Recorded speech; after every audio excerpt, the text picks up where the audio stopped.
Marcel Nyat Fendi de toutes les législatures depuis la création du Sénat au Cameroun. Nommé en 2013, il le sera encore en 2018, avant de l'être de nouveau en 2023.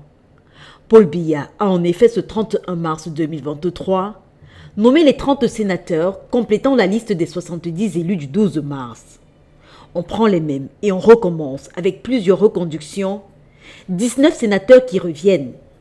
Dans les régions de l'Est et du Sud, par exemple, tous les sénateurs nommés en 2018 restent en place. Le 12 mars dernier, le Rassemblement démocratique du peuple camerounais a raflé les 70 sièges en jeu pour cette élection. Et donc, la seule possibilité pour l'opposition d'avoir des sénateurs était de compter sur la bonne volonté de Paul Biya, conformément au pouvoir nominatif que lui confère la loi électorale.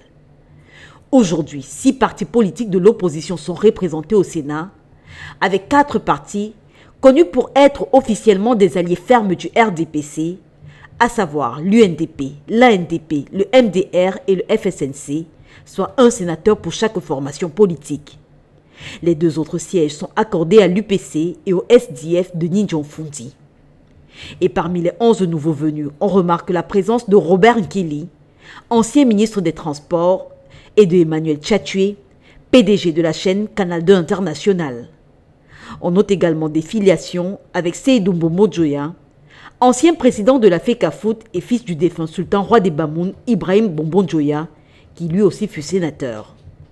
Autre nom, Fon Ekoko Moukete, chef des Bafou et dont le défunt père fut pendant longtemps le doyen d'âge du Sénat. La liste désormais à 100, la cuvée 2023 des sénateurs est attendue le 11 avril prochain au Palais des Congrès de Yaoundé pour une session de plein droit qui marquera par ricochet son entrée en fonction.